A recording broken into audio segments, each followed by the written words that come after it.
There is a famous print of a pre-Columbian resident of North America done by James Bama. Look up James Bama, B-A-M-A, on eBay or whatever.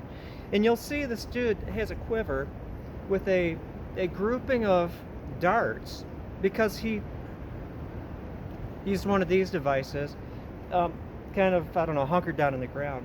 And that inspired me because he was able to carry his darts in a quiver.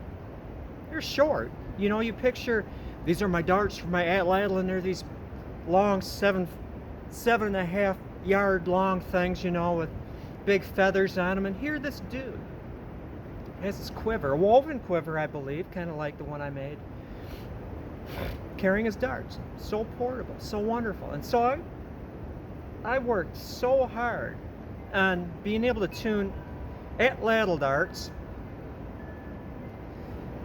See how short I could go. Can I make them 4 feet long and unfletched and still throw right? That is a goal. And part of it also depends. You can't have a really long atlatl. It's kind of a shorter one. It inspired me to... I've always been fascinated by the ballistics of sticks, pointy sticks, being able to throw them. And you can see that with javelins. And there is somewhat of an arc with that, and I got pretty good at again, look up the commandment, being able to throw 2 30-yard shots, almost hitting like the stump, unfletched, because they fly ballistically. Carries through with arrows, even with the paradox here. So I do think that there is a certain amount of utility in arrows that are unfletched. Could you ultimately be able to flight shoot them and have them? That is my goal. Can you imagine how aerodynamic they would be without feathers? But anyway, what I did is I made just a test. This is not going to be anything more than 10-yard shot just with this pointy end, but I want to demonstrate something here. Now this was flying really good no matter what I did, yanking it back, shooting it with a field point on it. But I'm looking at this saying, this deserves to have a stone point. And that's one of the reasons I'm only doing 10-yard shots. But I want you to consider something here. I'm going to pace this off. We're not official. There's only one arrow. But let me scamper over here and pace it off.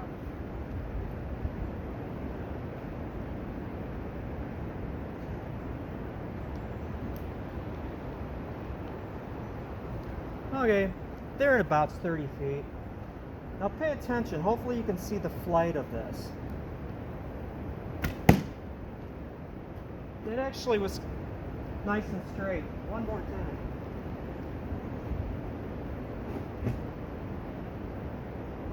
Well,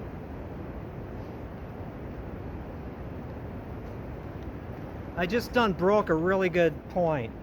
But what I was going to show, maybe I could do this without the point, is my bow is vertical, more or less vertical like this. Now working the same without a point.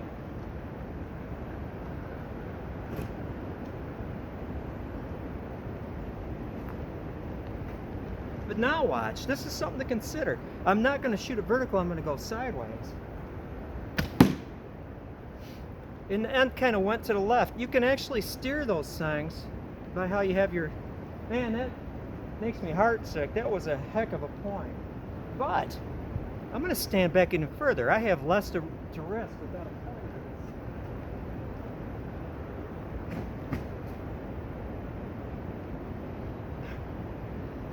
This looks highly suspicious as far as aerodynamics.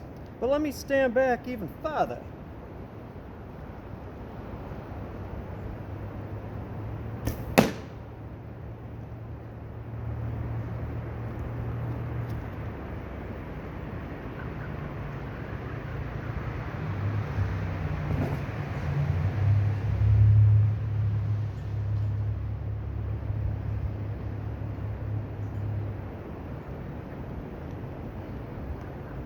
Even further.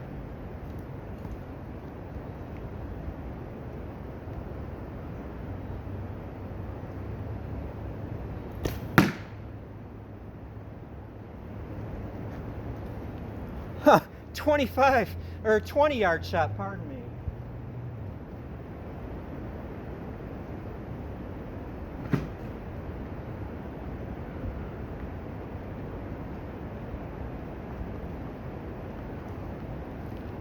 I'm going to go through the gate here.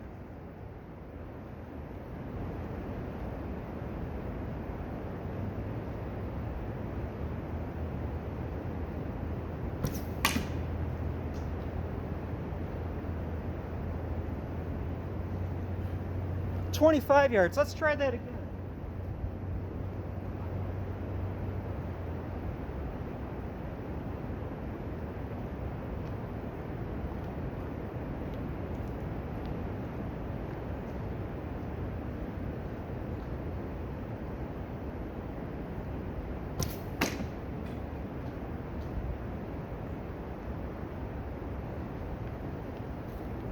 Huh. 25 yards. And you saw near the end it went up. I'm going to be back. I'm going to put a field point on that thing to see if I can keep that nose down a little bit and try 25-yard shots. Now again, I know that I'm not shooting 3 arrows, but it's pretty darn fascinating. Hey, you stuck in this far. This is up to you if you stay.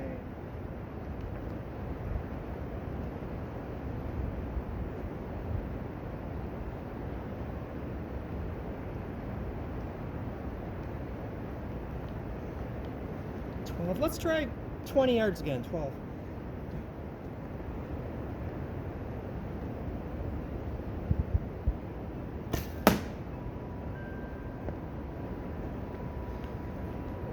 It's kind of weeble wobbling around here, but with a field point on that thing and not that flat frayed end, it's tantalizing.